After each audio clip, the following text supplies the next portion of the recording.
Okay, so the first cut will be with a scalpel. This will be the one and only time you're absolutely required to use the scalpel, and you're only going to make a small 1 to 2 centimeter incision. So I'll just start right here. I'll push the hair out of the way as best I can and try to find some naked skin, and then make a very shallow incision. As shallow as you can, within reason. So 1 to 2 centimeters is about what you need. And once you've got that, you're going to test to see if it's deep enough. You'll take a pair of forceps and try to slide underneath the skin, between the skin and the muscle layer. And if it's not deep enough, then you just go back and deepen the scalp cut. But this may be good enough, so let's take a look. If it is deep enough, you should be able to slide the forceps like so between the skin and the muscle layer. And you can see it like that. Okay. So the great part about this is once you're able to get underneath the surface, you can actually slide the forceps between the skin and the muscle in the direction that you want to cut.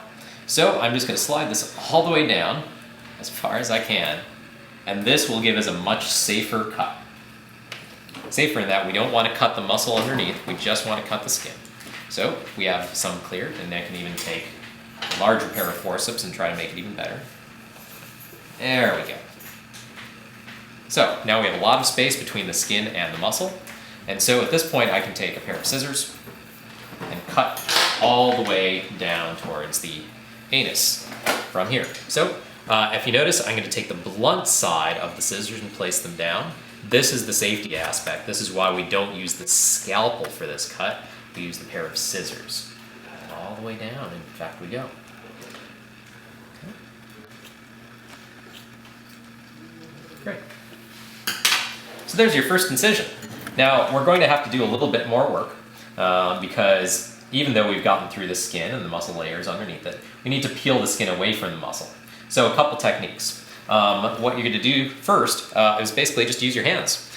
So you can just peel the skin back, but generally when you're doing this, you'll want to hold the muscle in place. So I usually use one hand, my off hand, to push on the muscle down, and that'll give me leverage with which to pull the skin away, like so.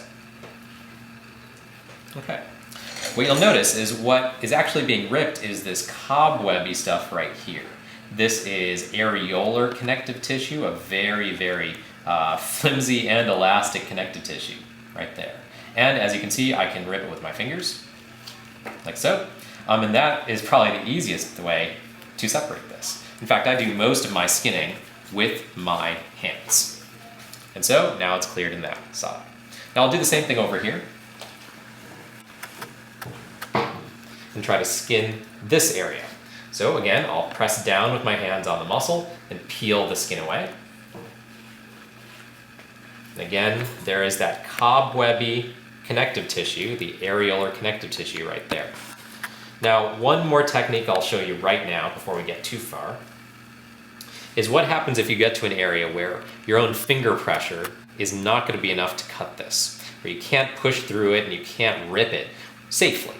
At that point, you can actually use the scalpel, but this technique is all about being safe and not cutting any of this muscle tissue underneath.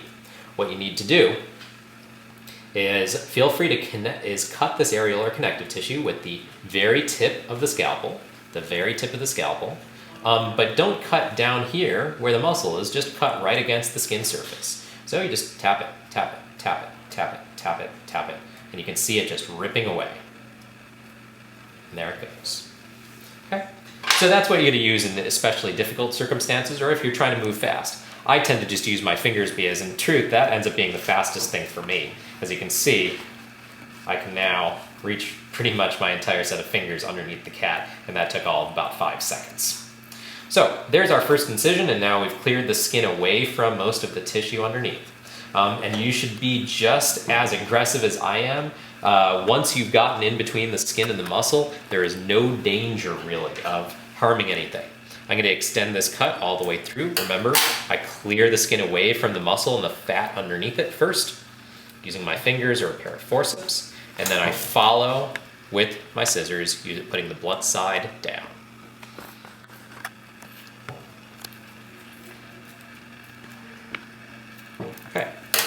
That's incision number 1.